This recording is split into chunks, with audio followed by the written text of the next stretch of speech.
Hi, everybody. It is Monday, and that means it's time for Moohead Radio. The NFL draft is over, and a little bomb has been dropped on the city of Cleveland regarding their second-round pick. I don't know why I do this voice. Actually, I could even make it more irritating for you if you'd like. Thank you, Chris Berman. Tony the Calf brought it to my attention because I've been busy exercising in my pool. Tony, what's the thing going up in Cleveland, the red flag? Adam Schefter tweeted about 45 minutes ago, Jeremiah Owusu-Koramoah, the second-round pick of the Cleveland Browns, had a heart issue come up late in the process and was a concern for most teams, which is a contributing factor to why he fell out of the first round into pick number 52. Doctors have ultimately cleared. I'm not going to try and pronounce it again. I'm shocked I got it right the first time, but it did contribute to him falling. Well, the thing that's interesting about this is in the history of the Browns since they've come back in the league in 1999, we've had a lot of players with heart issues. It's something that we've gotten used to in Cleveland. I was waiting for you to make that one. Right. Yeah, thank you. But no, obviously there's, if it were a major heart defect, it would be unlikely that they would have cleared him. I don't think this is a circumstance like basketball players clutching their chest and Hank gathering at midcourt. I think I don't think it's that kind of thing, but we don't know exactly what it is, and until but the Browns were aware of it when they selected him. So I think most of it has to do with his, not just his heart, but in the fact that teams don't know how to use him. I think last year Isaiah Simmons is a big deterrent from Jeremiah Owusu-Koramoah because he's kind of a similar situation. So on top of the heart thing, they're probably like, well, we don't know how to use him anyway, so we'll pass. Now, this is a good day for people in the chat room. If you actually want to utilize the link to come into the studio, it might not be a bad idea if you have some things to bring up, because now that the draft is over for the Browns, we can kind of take a fuller look at what happened, and all people's opinions are valid. And we have the whole gang here. We've got Tony and Brian and Melinda Gates' boyfriend, and we have Derek Frisbee. So we got a whole group of people. And obviously, you know the names by now: Greg Newsome, and then Koramoah, Owusu-Koramoah, and then the puzzling Anthony Schwartz. And Anthony Schwartz is the only black guy with a Jewish last name. I'm still trying to figure this out. Made us Schwartz speak with you. God, I'm fast. I haven't eaten for a week. I'm fasting. James Hudson, the former defensive tackle, now offensive tackle for the Cincinnati Bengals. Tommy Togiai, who we know from Ohio State. Tony Fields out of West Virginia. Richard Lecount III. He was on Gilligan's Island, I believe. Always in the chat room. What? Oh, is it Tommy Togiai, the guy that's always in the chat room? Oh, that's D-Cup Toe Juice. I thought he said D-Cup Toe right. and Demetric Felton, who is, it'll be interesting to talk about some of these players. Felton? Obviously, we know how. We already did a show with Newsome and Koramoah, and everybody was ecstatic. Yeah. The rest of the draft, and I'll start at pick 3, and I want to go right to Derek on Anthony Schwartz. You are puzzled. Yeah, people are not happy with me. Yeah. I understand what you're saying, though. It was funny. We were having a conversation on the program just the other day, maybe a couple of weeks ago, maybe even less than that, about Ronaldo Nehemiah and all these guys who were track runners who ran awesome Willie speeds. Gold, Ron Brown. Who was the other asshole? There were 3 of them from that team. Then Besides there was like Nehemiah. Bob Hayes. Was the original, as I recall. Well, and then the Cowboys, I remember they drafted the guy out of Canada after he got banned for steroid use. Ben Yeah. Johnson. Ben Johnson. So, I mean, you're not the most popular kid in class right now, Derek. But what's the story? What is your concern about Anthony Schwartz? Well, the speed is obviously fantastic. I mean, that's literally the only thing everybody talks about with Schwartz. But, his hands are below average, and his route running is extremely concerning to me. Now, I will say this. If there's any positives I can take away from all the criticism and hate I've gotten on my take on him, at least he seems like he's willing to learn. Like he's genuinely trying, and he is a good guy and all that. But still, my problem with this pick was not that, he couldn't be used as a gadget guy, on the sweeps and stuff. What we talked about, Moo, was we need long-term solutions at the wide Right. receiver position. And when you have a guy, as of now, like I said, he could change, but we'll just say as of now, can run one route and it's vertical and can do jet sweeps, that's not a solution. So that's my problem. I totally agree with you. I mean, I went back because, I remember drafts from a long time ago. I'm an old cow. And, Bruce Davis was a guy that the Browns chose for the 83-84 draft. He was a diminutive, exceedingly fast wide receiver from Baylor University. And he played all of 1 year in the NFL. He caught 17 passes, and he was out of the league after that. He was fast as hell, but he was undersized, and he didn't run particularly effective patterns. I've watched film on Anthony Schwartz exhaustively, just watching basically the same two plays being run, the jet sweep and the vertical pass. I mean, I didn't see one example of him breaking over the middle to catch a ball over the middle. And, and another problem is that I've noticed on a few maybe not highlights, but just people talking about him, he's got fumbling problems. He can't hold on to the ball sometimes when he's getting tackled. So that on. He's not a small guy like Bruce Davis was. He is about 6 foot tall, but Well, and they went back to that same well with Gerald McNeil when they signed him. The cube. Well, the cube, though, nobody thought that the cube was really going to be a whole lot more than a special teams punt and kickoff returner. But Anthony Schwartz isn't going to be that, because right now, as it looks, the running back from UCLA that we're getting, Felton, could be a person who he's done that chore in college.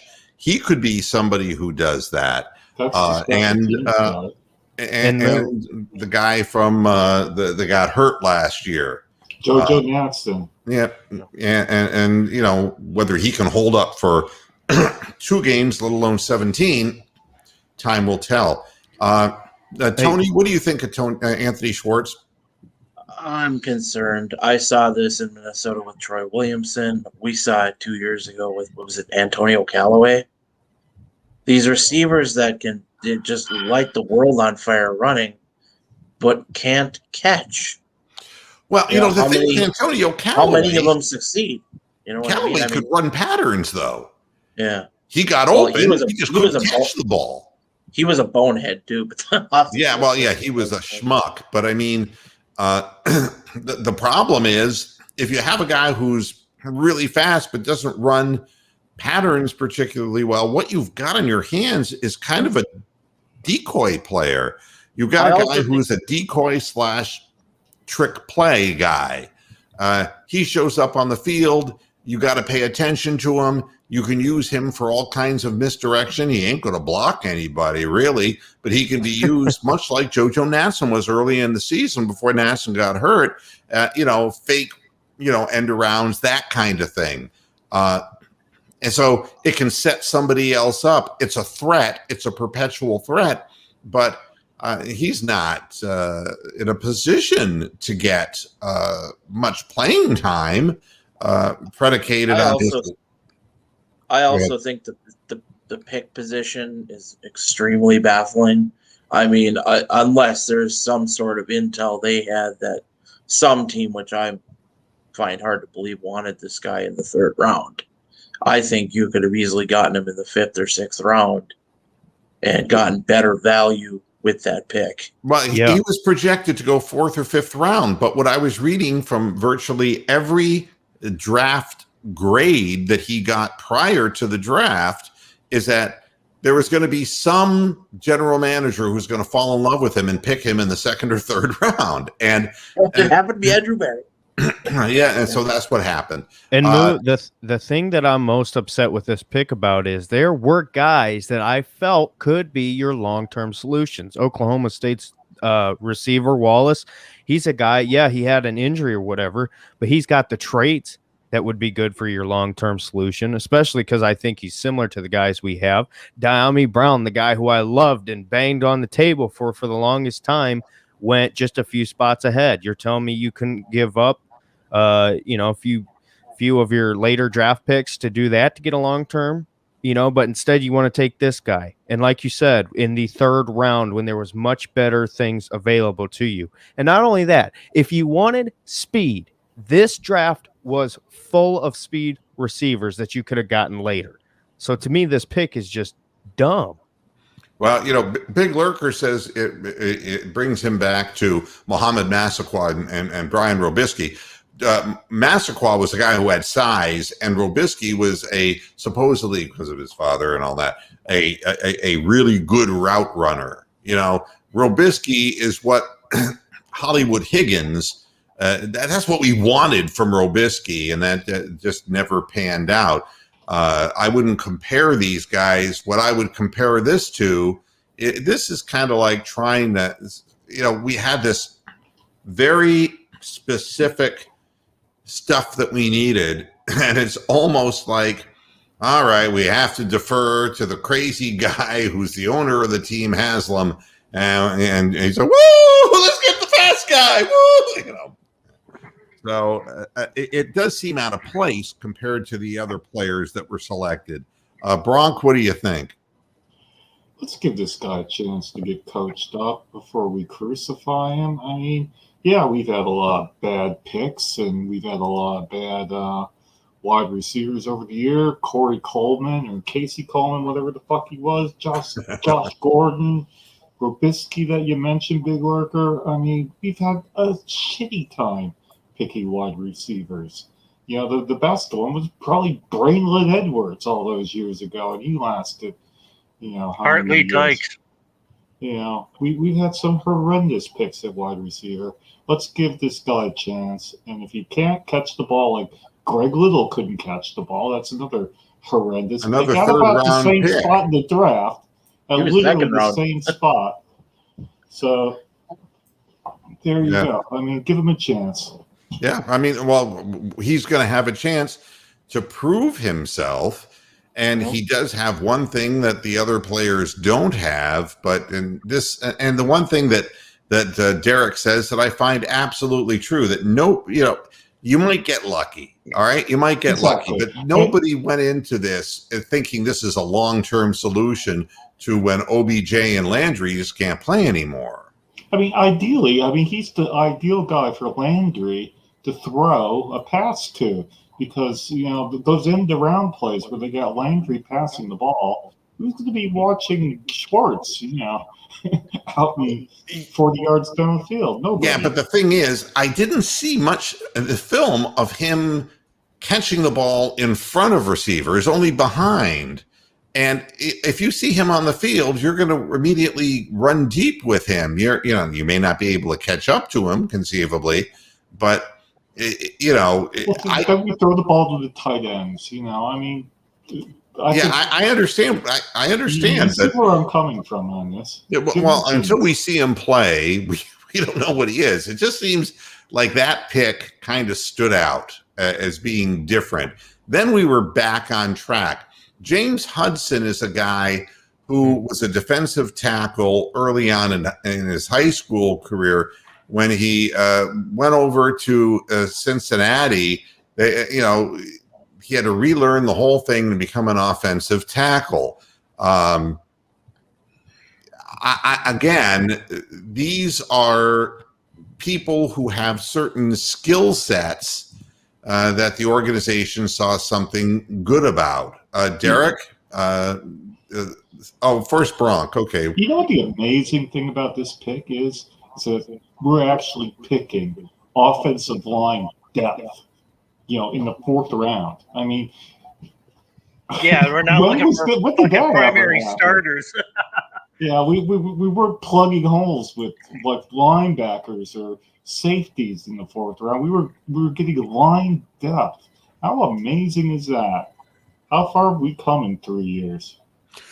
No, I mean, I'm just here trying to make sense of this. Derek, what do you think of the offensive tackle from the University of Cincinnati? Have you seen the film on him? Yeah, well, I was hoping for the guy whose name was called after this to be called for this pick, but pleasantly surprised that he was there. We'll talk about that next, I'm sure. As far as Hudson, a lot of really good traits that I like for Callahan, especially. I think this is a Callahan guy that he sees, holy crap, I can turn this into something special.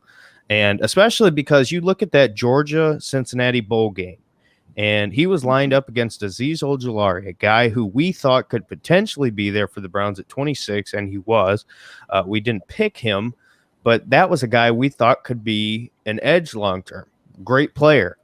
He held his own and basically shut Ojulari down. When he went out of that game, that's when the problem started for Cincinnati, and that game got out of hand.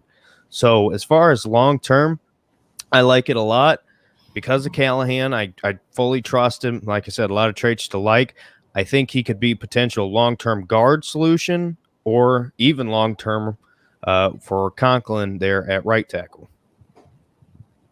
Yeah, and again, the thing with offensive linemen is it takes a little while. Yeah, they're projects. The skill set in the NFL is vastly different than in college, and it's amazing what you can learn at that position, especially techniques that are necessary because you're going up against a variety of moves from the defensive lineman that's in front of you. So, I mean, I don't criticize the pick because you always need more help.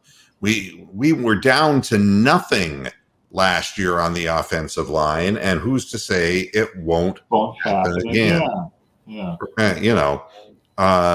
And Pat Seagramson is jumping in and saying, "Yeah, what we talked about a little while ago." Yeah, a heart issue. I'm not even gonna speculate on. You can have maybe some form of an arrhythmia. I really don't know at this point what they were looking for or at. Tony, you have any feelings about Hudson? I think he's a mauler. He can finish really well, and he's a good blocker. I have a concern though. When I was watching the broadcast, Mel Kiper mentioned a history of mental health issues, and I immediately got Ryan Tucker vibes. Let's just hope that he can keep those under control. Yeah, I mean, it's like Kevin Love, who bats the ball back on the court when he's unhappy with the fact that he's not getting foul calls and gives the other team momentum. Yeah. I mean, again, you look at a whole series of things, and if there was one position that I'm solid with, it's our offensive line because of the guy who's teaching it. And I can honestly say it's the first time I felt this way in God knows how long, where I honestly felt 35 years, I think. People getting better. I mean, look at guys like Wyatt Teller and all, how once they got into this guy's way of doing things, how much better they are. And you look at a guy like Jedrick Wills, who literally, was put out there at left tackle. He blossomed before our eyes. Yeah, thrown to the wolves. It could have been really ugly, and it wasn't ugly at all. And, even when we had nobody but injured players, guys like Hance and guys like, we had like red shirts from Star Trek on the offensive line in Yeah. the playoff game. and we won. Yeah. I think that so I worry less, I guess, about the offensive linemen because I think that And our quarterback and running back have to last 17 games this year. We can't afford to get Baker or Chubb hurt at any point. now I know Derek's big on college. Tommy Togiai. What's the good? What's the bad, Derek? I think you might have missed Brian on the last one. I don't know if you wanted to That's chime fine. in. Well, Brian never has trouble speaking up. Yeah, so it's fine. Is Togiai Brian's is- volume a little Togiai low? is- No. Yeah, don't Is turn yours? it up. No, I mean I'm just I don't know. I'm trying to mix everything through this damn thing that I'm utilizing here, and it's a little bit tricky. Go ahead, Togiai. I think he's a really good pick.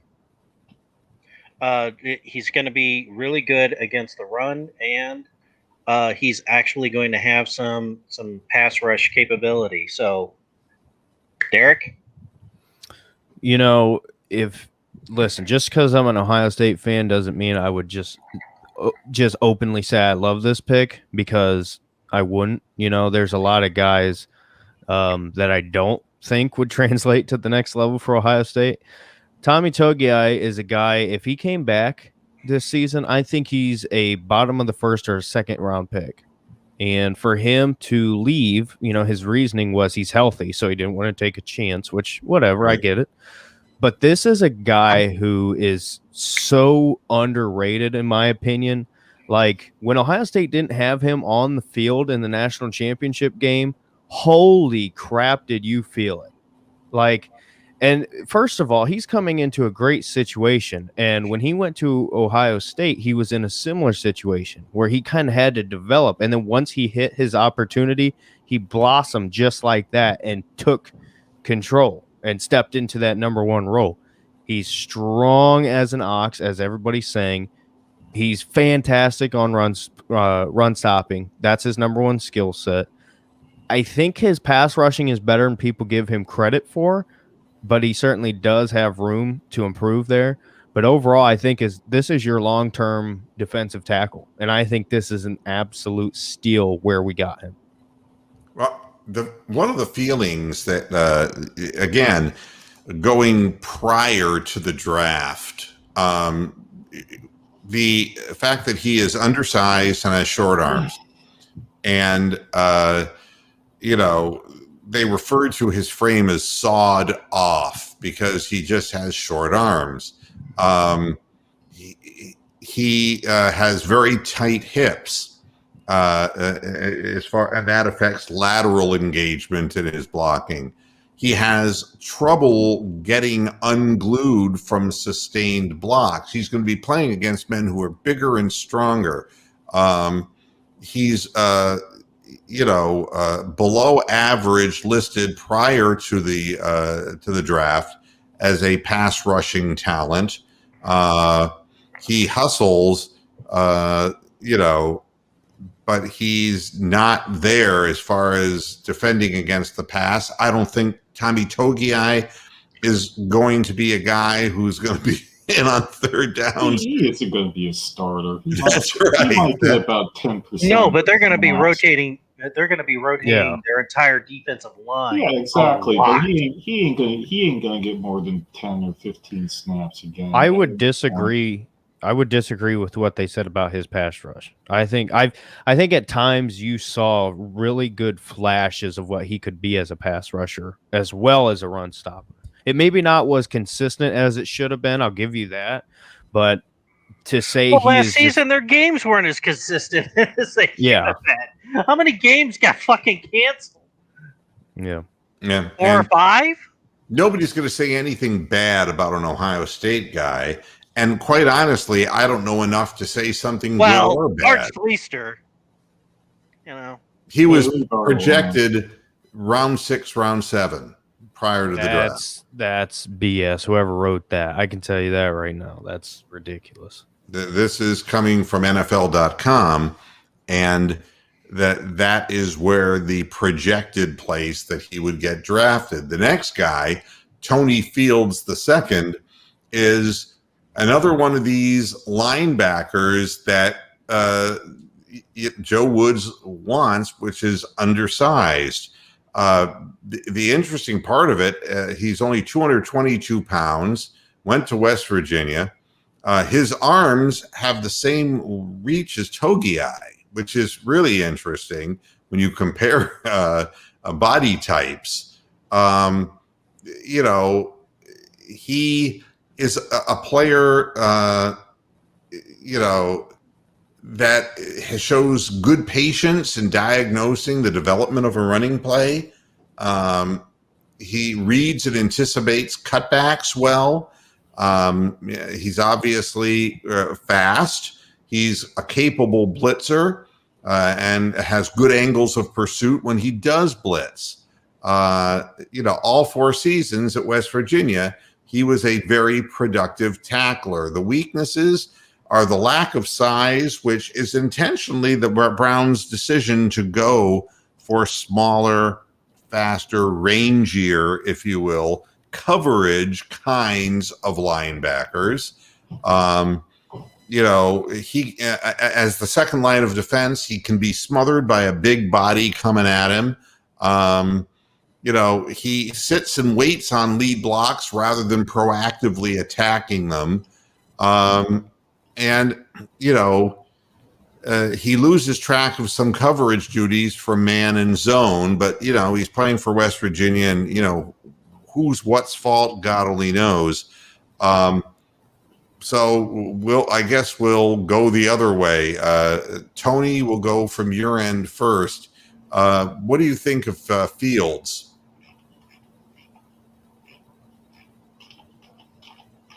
He's muted. Gone. Okay.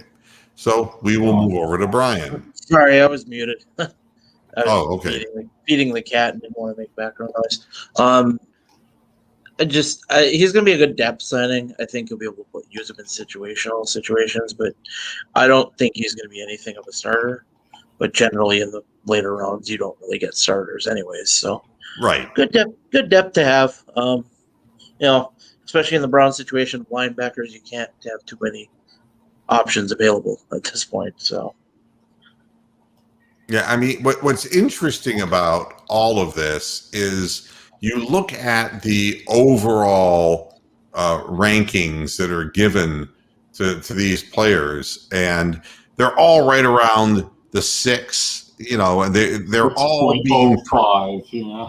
Yeah, I mean, no team is drafting people in the 5th, 6th round that can't miss guys. Yeah, obviously. You might be pleasantly surprised, but no. Yeah, like Cincinnati drafting a kicker. Yeah, I mean, it's after releasing theirs. Yeah, I'm looking to see where they felt that Fields would be selected, and they didn't even have a guess as to where he was likely to be selected. So this is a guy who, if you're looking for a specific kind of player, and this is where analytics comes in, and listening to your defensive coach and hoping that he knows what in the hell he's doing. Richard Lecount III out of Georgia, this is a safety, and we knew that we weren't going to go high with a safety, although Merrick was available for us. We didn't go down that road. Lecount himself is another guy who,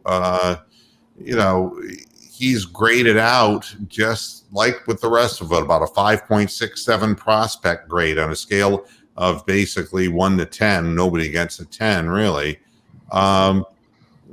He's a smart guy who understands the game well. He's got a good vertical. He had 7 interceptions over the last 14 games that he played, so he has a nose for the ball.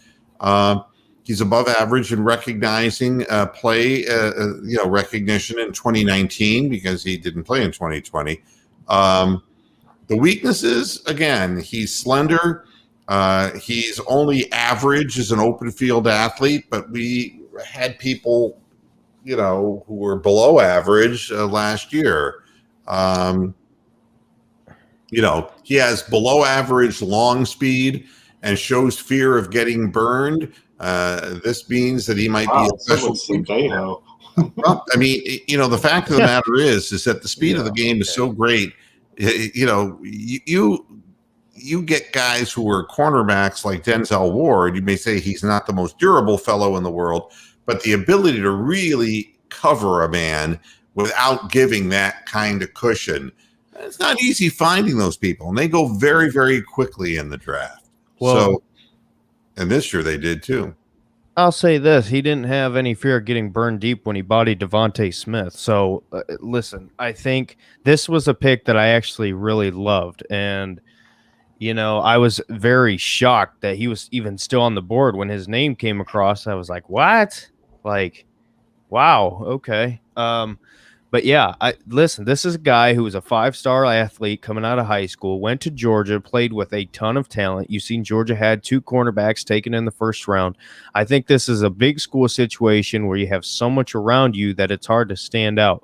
Ohio State had this situation with Jordan Fuller. Jordan Fuller was a late round draft pick and ended up starting for the Rams for a lot of time. I like this pick a lot. I think he's a long-term project, obviously, but I think he has traits to develop into what the Browns could possibly need, especially if you don't want to keep a Ronnie Harrison long-term, or if a Delpit doesn't work out. This is a good pick. This is a goodbye Sheldrick Redwine pick. This guy is going to play a lot on special teams, but I think long-term he's a good developmental guy to have. Like I said, I think my biggest thing with him is he plays the game the way it's meant to be played. He's not great at one thing. He's pretty good all around, but when I watched him at Georgia, because I watched this kid a lot, he plays the game it's meant to be played. He comes up and hits you. He's aggressive. You saw it with the interceptions. He's got a knack for the ball. It just always ends up in his hands. Sometimes that's luck, but listen, I think this is probably the Browns' most underrated pick because of how late it is. And it's easy to say these guys won't make the team because there's so much competition.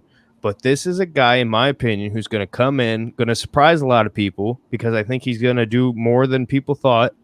And like I said, this is Red Wine's goodbye. Yeah, and and I would say much the same thing. If you're Mac Lewis, I would say that Mac Wilson. I'm sorry. I would say the same thing. That you're seeing a lot of young, fast, rangy kinds of linebackers, and you're continuing to shoot your mouth off on social media, and you weren't playing nearly as many snaps last year as you should have been, predicated on the lack of talent we had at the position. And Taki basically took over that, the majority of the snaps in the position that the Mac Wilson should have been playing. So, whenever I look at these things, I think to myself, there could be some people who were on this team last year who are not going to be this year because of the draft that just went down. And Rick May, I think the Browns drafted a long snapper. Am I wrong about this one year? No, they didn't draft one. Or not this year. No. I mean in the past. Oh, years ago. Trey Junkin. No, he was Did a they draft linebacker. Charlie Hewitt? Isn't there Hewlett.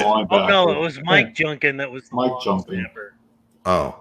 But yeah, no, we did draft a long. Yeah, Hewitt was a free agent. My bad. Ago. All right. Yeah. So yeah, I guess teams actually do that, Rick. But yeah, part of me always looks at these drafts and say, and it was funny. People were going after Mac Wilson on Twitter saying, bye. There's a lot of people. There's not a negative and a lot of antagonism toward that player because Brian Pomprion 2003 Yeah, that's the draft. one. Fifth Ryan round. Yeah, they did Pombriand. pick Thank Pombriand. you. Pombriand. Yes, yeah, I'd forgotten that name. Yeah. And he was a good long snapper too. That was actually about the only draft pick that stayed with the team. Like 5 years later, he was the only guy. Yeah, what was funny about him is just like a golfer who gets the yips. When your long snapper gets the yips, and I remember when Ryan Pombriand just got the yips. Blew up. Yeah, he blew up. Poor guy. Yeah, I mean, it's such a mental thing. Yeah, He was drafted in the 5th round.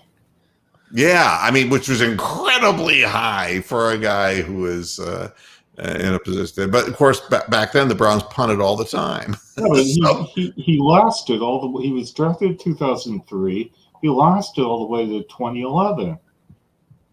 And he made the Pro Bowl for being a long snapper in 2007 and 8. So, yes, he is a Browns legend. He should be in the Ring of Honor for long snapper. Somebody help me with the pronunciation of this young man's name. I don't want to say. Is it Demetric or Dimitrik? Dimitrik, I think. Yeah, well, we'll call him that. Another guy who is a 6.0 prospect grade, but this guy, it's almost like we've seen this guy before. 5'9", 189 pounds. He can play in the slot. He can play as a running back. I see this maybe as bye-bye Dearness Johnson, or Yeah, he would probably end up replacing Johnson. yeah, because Jontrell Hilliard's already gone, right? Yeah. I believe so. Yeah. So, but this is the prototypical guy who comes in on third down, and he's Duke Johnson, right? I mean, his upside could be Armand Smith. Oh, I think he's a lot faster than Duke Johnson. Come on. no, but I'm saying in the role that he plays. Yeah, Yeah, Eric Metcalf-ish. Oh, he's not that fast though. Bigger than Metcalf. Well, not that fast, but Yeah. I mean that's the role he would kind of fill, where you could split him out wide, or run a 4 receiver set or whatever.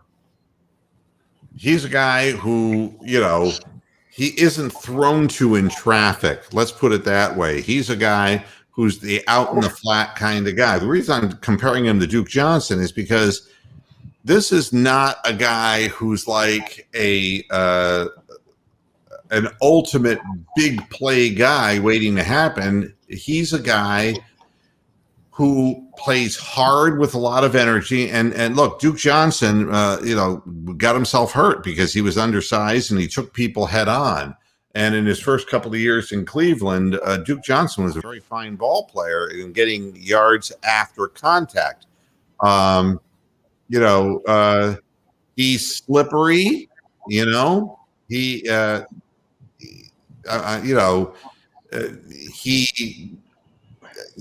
Honestly, he's actually about the same size as James Brooks, who played a long time in the NFL.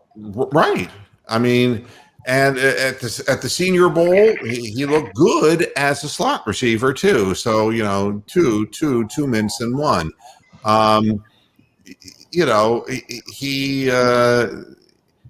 He has some power and drive in his legs, which again is. Let's say Kareem Hunt gets hurt. Oh God, no. No, but I'm saying what Kareem Hunt gives you is the ability to get yards after contact and to catch the ball out of the backfield, as well as being a fine running back. You're not going to replace Kareem Hunt, but that portion of what Kareem Hunt does, which would be to catch the ball out of the backfield, that's what this guy would do. He does have tends to not wait for his blocks. He would be the antithesis of Nick Chubb. So he rushes things a little bit. He needs more work at the receiver position. He ran a system at UCLA where the routes were not very let's say they were pretty predictable. There were not what they refer to as branches. The root tree there was limited, so it was more easily taught. He is going to be thrust into a much more sophisticated receiver scheme if they have any interest. The Browns insist that they are drafting him as a running back, not as a receiver, by the way. So, Well, but like Duke Johnson, he's going to end up spending a lot of time in both rooms. yeah, So- I mean, he makes the roster because of versatility, and this is something that we know about the Browns, is that they love now players who can fill in different types of circumstances, and with the kinds of injuries that the league is going to continue to suffer, especially with adding additional games. It's going to be that much harder. I just hope they let him try out at receiver at that slot position, because my worry is they're just going to have him in the running back room. Then when it comes time to cutting down the roster, they're going to say, well, we'll be all right. We'll put him to the practice squad. I think if they let him try out at slot receiver, I think he could do some things. I think the answer is to Alistair Erskine, who starts at linebacker with these additions. I say Phillips is a likely starter, predicated on how he came on at the end of last year. And I think Karamoa is looked upon as being a guy who is going to get a lot of snaps. I think below that, Taki doesn't move well enough. He's a rough, rugged, straight line guy, but he can flatten people, but he's not coverage. He doesn't have east to west mobility. And Mac Wilson is quite honestly, not real dependable on. Don't forget about Walker, though. That's right. You're right. And I think that Walker is going to be, you're right. It would be he and Phillips that would be technically in the 4-2-5, the starters, and then Karamoa after that. Browns have a couple of free agent signings that are pretty interesting too. Yeah, absolutely. But, Yeah, the UDFAs, yeah, and we'll get to that in just a minute. We just have to. I guess we're there. Well, first off, I want to start. Did you see they signed Malik McDowell? Yeah, I saw that. Yeah. 2017 went drafted by the Seahawks, sentenced to Second 11 round, months. right? Sentenced to 11 months in jail for assaulting a police officer who couldn't subdue him despite using a taser. Then he suffered a head injury into an ATV accident, and then 12-month probation for a DWI incident. Got quite the checkered past. Hopefully, and who is he? Malik McDowell was a Not from defensive Michigan tackle. State. They're Yeah. just bringing in bodies. Then I don't know what Yeah. To I try mean, out. Yeah, I mean, He was again, drafted by the Seahawks in 2017. well, I mean, that's a long time ago. Yeah. Yeah, I mean, what I'm seeing is Marvin Wilson from Florida State, and they had to pay up to get the Marvin Wilson, who was expected to actually go in the bottom 2 rounds of the draft, and They paid him like a 6th rounder. yeah, that's right. So I mean, that's where they figured he would be, like somewhere in the 5th, 6th round that he would be taken. And Florida State has been a program that's had all kinds of problems. From the coaching there, and it used to be such a dominant program, and they just haven't been able to keep things consistent there. But there are people who saw Marvin Wilson, and I would make the argument that if you think that Anthony Schwartz was not a good 3rd round pick, a UDFA who was listed by most people to go in the main part of the draft, that's a good value.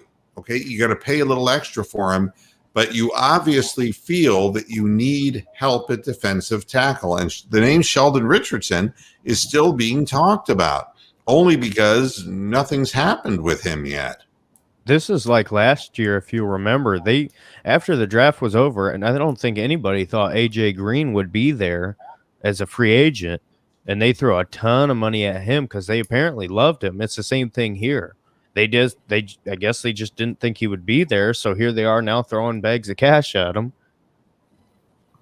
Yeah, I think the Browns at defensive tackle, the interior part of the line would be, you got to have a lot of bodies because there's a lot of guys get hurt. That's where guys get rolled over, man. Well, We and got 7 Billings guys missed an as of entire now. season. I'm sorry. Billings is coming back. They've got about 7 guys as of now. Billings, Malik Jackson, Togiai, Elliott, Malik McDowell, Sheldon Day, and Marvin Wilson. Yeah. So After they've that, got somebody will be moved to the practice squad, 1 or 2 of them. And, the rest will be actually fighting for real playing time. Emmanuel Rugamba from Miami of Ohio, my alma mater. I honestly, this has to be a guy who's going to be looked at as a special teams guy because, he's ran a 4.74 40. I can't imagine a cornerback, and he's 5'11" and 198 pounds. There's a reason they're bringing him in. Maybe he's just a guy who's got a lot of toughness. He's Rudy Rudiger, but nothing that I see there. Romeo McKnight is an edge rusher out of Charlotte. The word is that McKnight had a ton of other UDFA offers, but he liked coming to Cleveland. Nothing beats winning. Illinois State. Scenic here, too, so scenic in Cleveland. Illinois State is not a major program. Huh? Go Salukis. Yeah, right. But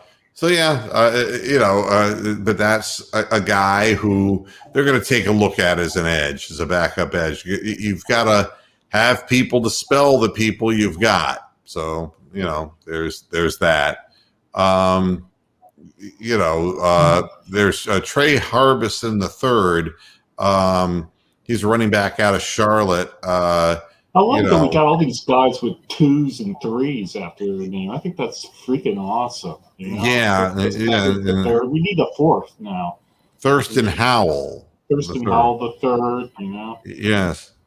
Richard Actually, Lovey and I love this. Trey Harbison, the Harbison family, is one of my favorite families. Yes. Go back a long time in the Hamptons with them. Right.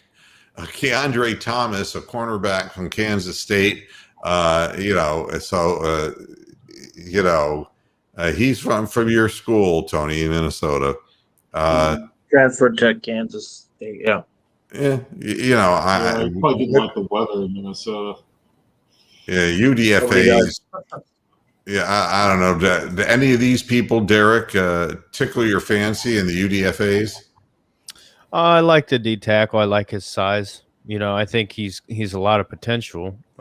That's basically what I see with him. I know there's a lot of people really high on him, and so the little bit because I didn't know a whole lot about him, And what you said about Florida State, yeah, they've had a lot of problems, but it seems like they do have guys that come out and turn into good things. Jalen Ramsey, Asante Samuel Jr. this year, I think is going to be pretty good. Who catches on there in with the Chargers?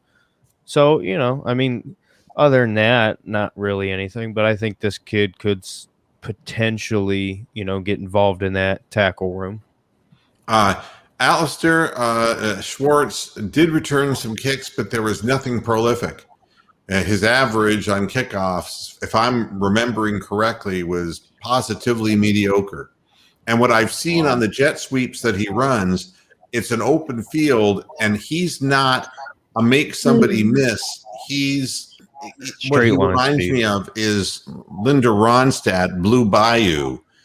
He's a guy who's just going to blow by people. He does not have that stuttering the thing that makes a kick returner are gears, and the ability to quickly get up to a certain gear, and Metcalf was like classic in that regard. Josh Gibbs too. Cribbs. Joshua Cribbs was a guy. And he had flat out big speed once he got going. But to me, Metcalf, it was amazing. It looked like he would be trapped in a phone booth, and then he would come bursting out. And that burst is huge, but you got to have eyesight.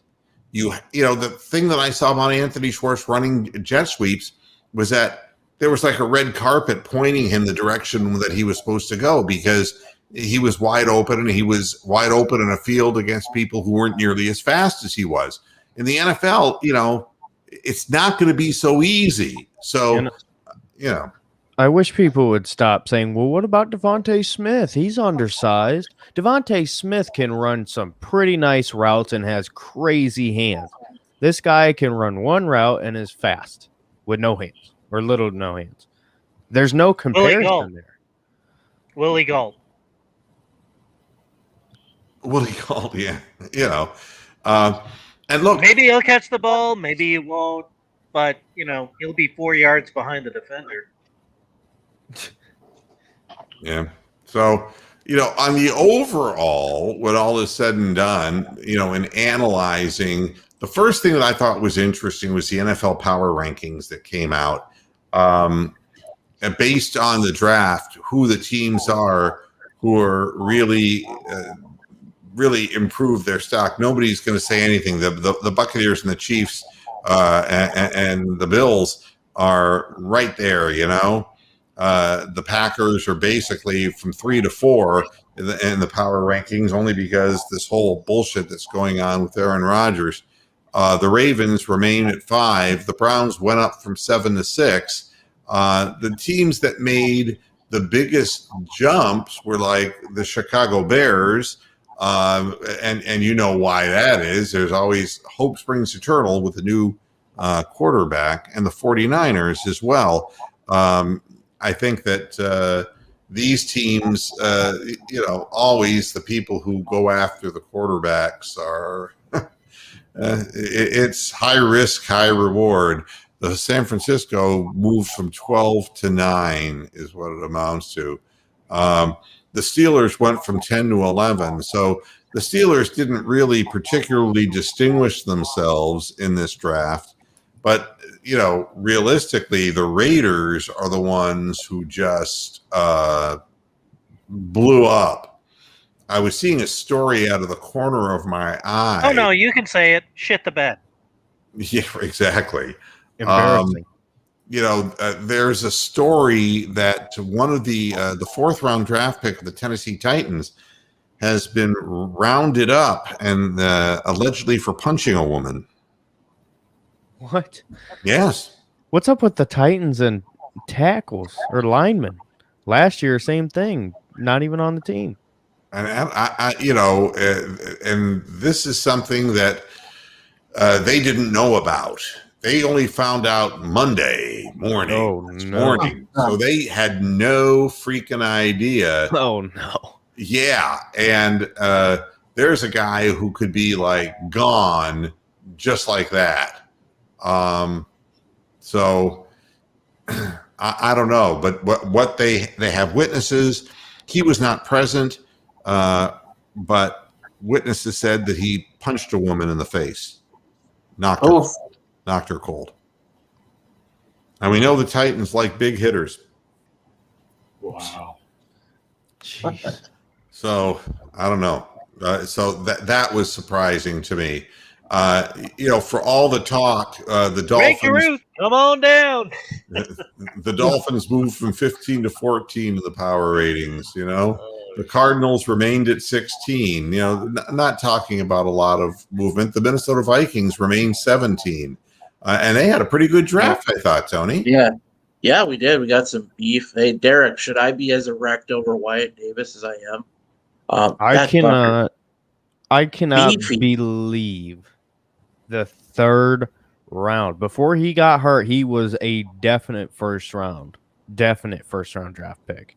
He's insane. I mean, the value, I was thinking even when he slipped into the second round, I thought, shoot, I mean, why not? And then in the third round, I thought, well, if he gets to the Browns pick, heck, do it. You might need a guard long-term. Get a first-round talent. But he went to the Vikings. I mean, I don't think you can cap your excitement, Tony, or at least I wouldn't. I'd be jumping up and down. I was a little precautious at first. Justin Fields was dropping, and they're like, well, fuck, the Vikings might end up with Fields. I'm like, okay. And then the Bears trumped us, which, granted, the Bears gave up a lot, but it's a good pick. And so we traded down, and I was scared because I was like, oh, fuck, here we go. All the tackles are going to go, and then we got Darrison. And I'm like, okay, sweet. And then to get Davis in the third round, to get a quarterback who – he might not be the best now, but if he can learn and develop into something, it at least gives us a light at the end of the Kirk Cousins fucking contract hell tunnel to look at. Hey, I'm just happy that they finally addressed the offensive line for the first time in 20 fucking years. Sometimes it's just amazing how people do the same damn things over and over again. I mean, I think Cincinnati got lucky. To be very honest with you, choosing Jamar Chase number 5 overall when you needed an offensive lineman, they came up with Jackson Carman at 46. And it's very fortunate that he was still on the board for them. Yeah, but I wouldn't count on that. Jackson Carman was a guy who was from this area and was committed to Ohio State, went to Clemson, and massively underperformed, or at least in my opinion, for what he was expected to do. So just because he was there. Yeah, with Burrow coming off the injury that he's had, that they would still do the same thing and make another A.J. Green pick. It's some teams and organizations are just locked into, I'm looking at NFL.com giving the Browns an A grade for, their, the Raiders are the team that's left everybody cold, just absolutely.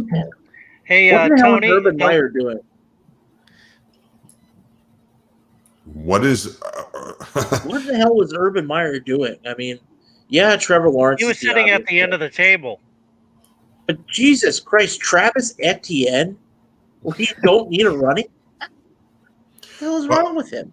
Well, the thing is that he feels that the incumbent is a guy who was a first-year undrafted guy. These guys get no goddamn respect if they're undrafted, and it's I wonder. It's a security blanket.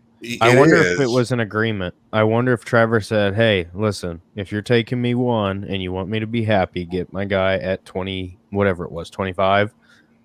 I wouldn't be surprised. The thing about Travis Etienne, and believe me, he's not easy to bring down in college, but I don't know that he has the ability to hit the hole at the professional level. He's better. He's like an Alvin Kamara, except a little bit bigger. He's better when he's out in space, and he's better out of the backfield.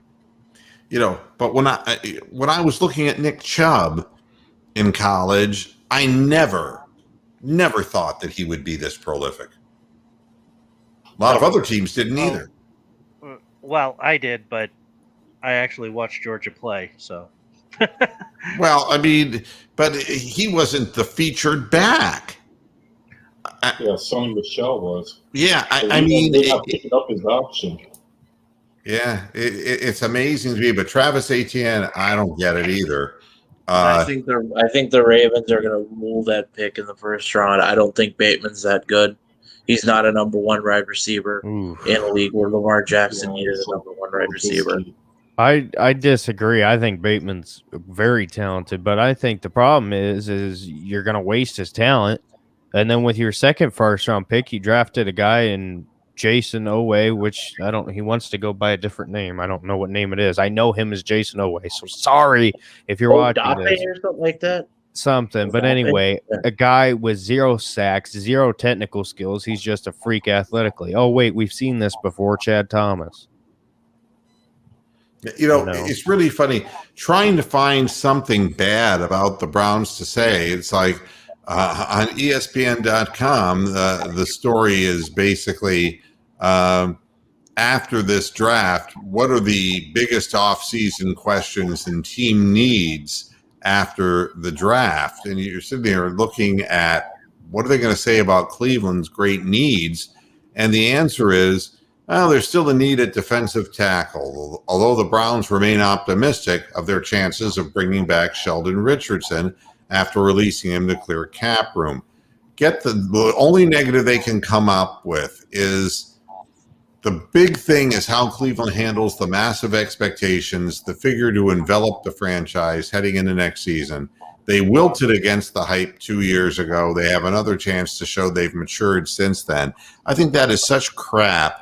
Yeah. You know, the hype, I don't know, the hype was predicated that they were on a fucking television show and that we had some kind of a non-compass menace hillbilly head coach and who didn't get along with his, offensive coordinator. And you could see the problems, first with Hugh Jackson in the program and Todd Haley. There were all kinds of problems that were exposed before the season began. And, the high expectations are what the media throws on people. But we have a competent head coach right now, and we have a scheme, we have a plan, we have people drafting efficiently, and we have an owner who's finally gotten his fucking ass out of the way. Exactly. Yeah. He's not getting involved. I mean, the biggest need in Cleveland is decent local media reporting. If you watch that press conference of Andrew Berry and Stefanski, and they had the reporters, I mean, Mary Kay and Grossi and all, they're an embarrassment, the questions they ask. Oh, that's what we need in Cleveland. I'm trying, Bronk. I am. Nobody's hiring. I mean, At all. stop and look at this for a minute. It's almost mind-numbing for the Browns that they could actually overhaul 9 of 11 positions, with the only things being their edges that would be set. My God, I mean, you look at including the free agents. You had John Johnson the third, and Tack McKinley, and Troy Hill, and Anthony Walker, Jadeveon Clowney, Malik Jackson, Malcolm Smith. Then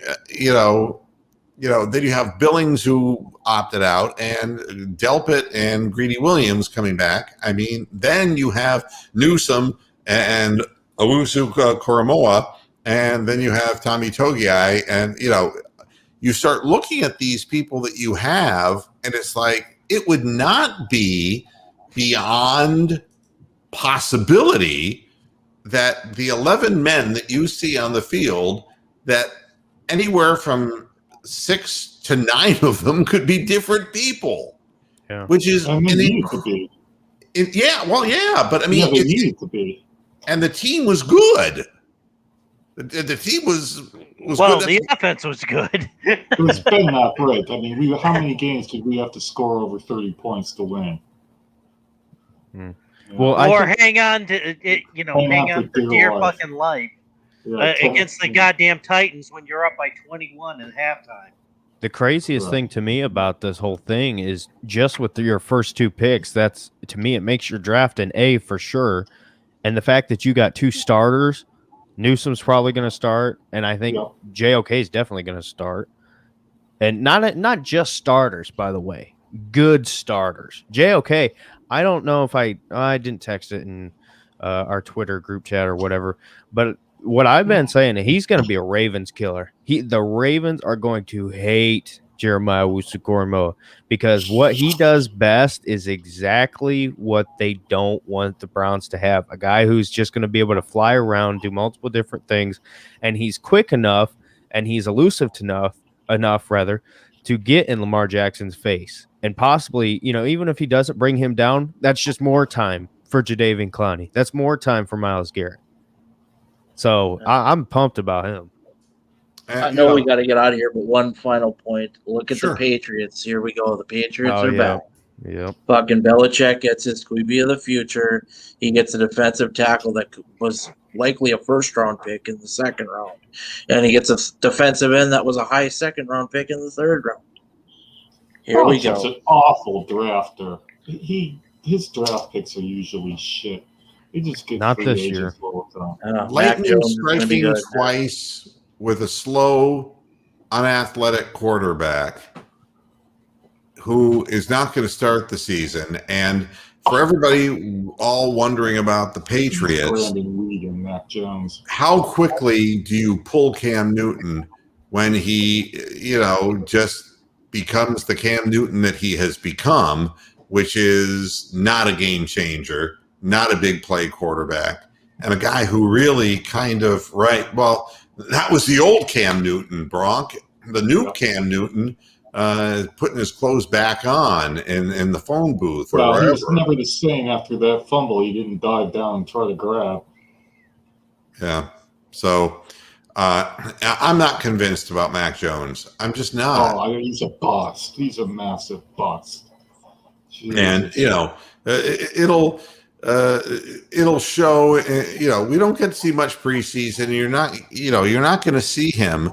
And I'm not even sure, with the way things are still in the league with COVID and the way the whole thing plays out, if Cam Newton comes out, either gets hurt or just plays like he did last year in stretches where you just shake your head, that Stidwell won't come in first. I'm not convinced that Mac Jones is ready to play at the NFL level based upon having an absolutely dominant offensive line, a dominant running game, dominant receivers, and he's going to be the thing that turns this mediocre New England team around. I don't see it. I mean, they have the great Alabama quarterbacks, Joe Namath, the Snake Stabler, and that. He ain't one of them. Yeah. He ain't one of them. So, overall, good news for the Browns, more good vibes. We've just got to see how it all comes out on the field, because we don't know about Delpit. We don't know about Greedy Williams. We do know about Greedy. He's done. But I can tell you this. If he comes back and his arms, shoulders dead, and he never plays a down of professional football, that's not something that we're going to worry about because we're covered. See, last year we had, it was like, oh my God, we're going down like flies, and we're playing Sendejo out there. Well, we have guys from the Quickie Mart playing back there, Yeah, you can't, with red wine and Sendejo back there, there's no back end. So, we're not in that position anymore, and that's all you can ask for. And if we get fortunate and Delpit's healthy, and if Greedy Williams can contribute, that's just that much more depth that we have. So it's all good news right now. And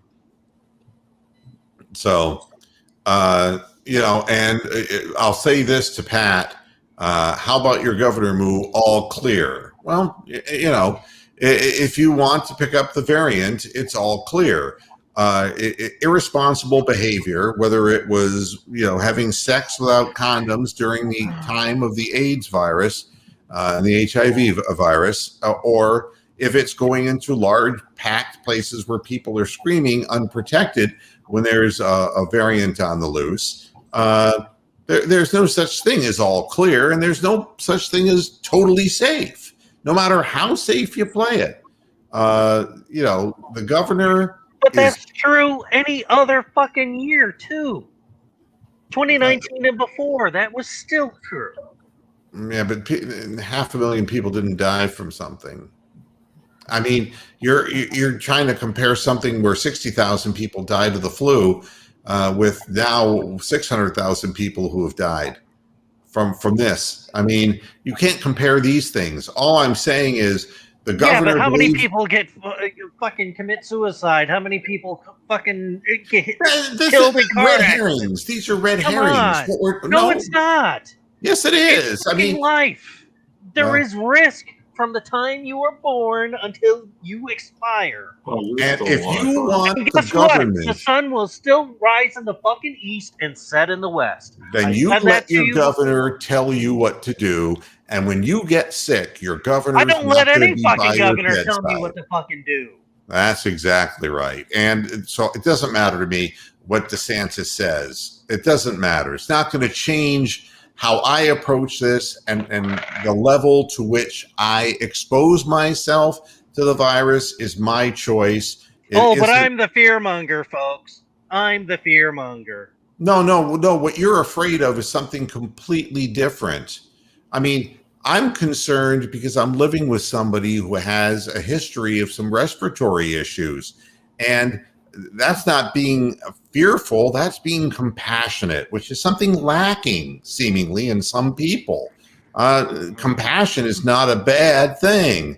My feeling is that, the fear mongering is you can't take this away from me because people are going to march down my street and do this, or people are going to come after me and Black Lives Matter is going to come up to my house and take my house from me. That's fear mongering because you know damn well it's not going to happen.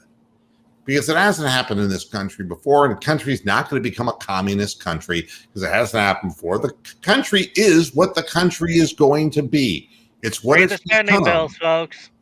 If you just love the way the country is and the way that Trump took it and the way that Clinton took it and the way that Obama took it, it's been going in the same direction for 40 years now.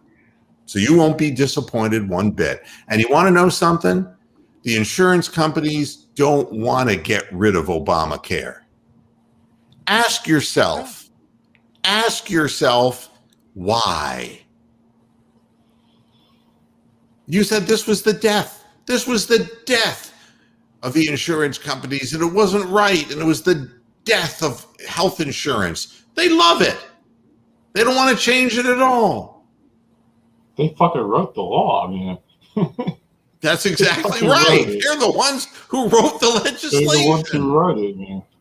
So, again, what my governor, I don't give a shit what the governor says. I don't give a shit and I really don't give a shit what Joe Biden says. I really don't give a shit what the congressional people say. I don't give a shit. I'm just, at this point, living out my life, doing what I think the smartest thing to do is for me and my loved ones. That's all you can do. And if you decide you want to go out, amazing! You're living like a fucking individual. Wow, what a turnaround for a collectivist, folks. Yeah, and you're all individuals. The fact of the matter is there's a tide in the country. And if you find yourself, a red one. Yeah, if you find yourself still lusting for Donald Trump, I'd say, you're living in the past, and you're going to go ahead and elect people. I'm anybody but fucking Camel Toe Harris. Well, I mean, that's it. That's all I can hope for is that Jill doesn't accidentally smother him with a pillow. By the way, we're into May, so the clock is ticking on Joe's life expectancy. No, you said he'd be dead by now. Come on. You said May. You said that he'd be dead. Why don't you stand by what you said? I still got 28 days. Okay, fine. So on May 29th or on June 1st, if he's still alive, I'll tell you you're full of shit like I always do. This great plan to get Kamala Harris into the presidency. If it's released that Joe suddenly had a sudden heart attack in the evening hours, well, you know what happened. Yeah, conspiracy theory. And when it doesn't happen, you'll move on to the next conspiracy theory. You know why? Because you're full of shit. Because you don't guess anything. You're not Nostradamus. You're not even Bronxtradamus. Exactly. Or Moostradamus. You're not even that. Yeah, anyone can come up with these stupid little things and plans and things that are going to happen. Jean Dixon made a living out of it back when. But she was never right. Come on. At any rate, thanks everybody for tuning in. And I'm sorry I had to hear this ending. We're happy Browns fans. We really are. And now all we have to do for the Cleveland Indians is to prove that you can score a few runs and not make errors and not strike out. And by the way, Daniel Johnson, we got the first 2 looks at him in 2 days. He did not make contact with the baseball. He swung and missed at every single ball that was thrown at him. Richie shine bloomed. Yeah, he shine bloomed. He did, man. Man. Unbelievable. He wasn't even close to hitting anything. They just kept throwing off-speed things at him and change-ups in the dirt. And he looked like a corkscrew at home plate. And it's like, that's the guy down there who can hit. Hey, I was lucky enough to have the Tristan Mckenzie game as our game over here. That I watched that Grand Slam. I thought, I'm turning this shit off. I can't deal with it. Well, Tristan Mckenzie, you know what the funny thing about him is? It's not really funny. It's peculiar funny. Is that he weighs less than I do, and he's about a foot taller. No, the strange thing about him is that we have this plan with pitchers, and it's worked with Plesac, and it's worked for a number of guys. For Savali, worked for Shane Bieber, God only knows. Yeah. And before that, of course, we had great pitching staff, but it hasn't sunken into Tristan Mckenzie. And I don't know, maybe it's just me, but is it that he only has a 90-mile-an-hour fastball and that he has absolutely no command? And that whatever they're telling him, he's not doing, because in every game I've seen him pitch, he's still better than Logan Allen. He's still better than Logan Allen. Well, Logan Allen, I mean, is. Oh, dear. That was the other game they had on of the Indians. That was on YouTube. That was horrendous. That was he strained a neck muscle because he kept. Yeah, he was like Charlie Brown. They hit the ball and he was naked after each hit. They're scalding the ball. All right, everybody, I got to eat my dinner now. Everybody have yourself a good week. We'll be back again on Friday to talk more Northeast Ohio sports. And until next time, hasta la vista, Pastor Heads. Good night. Bye.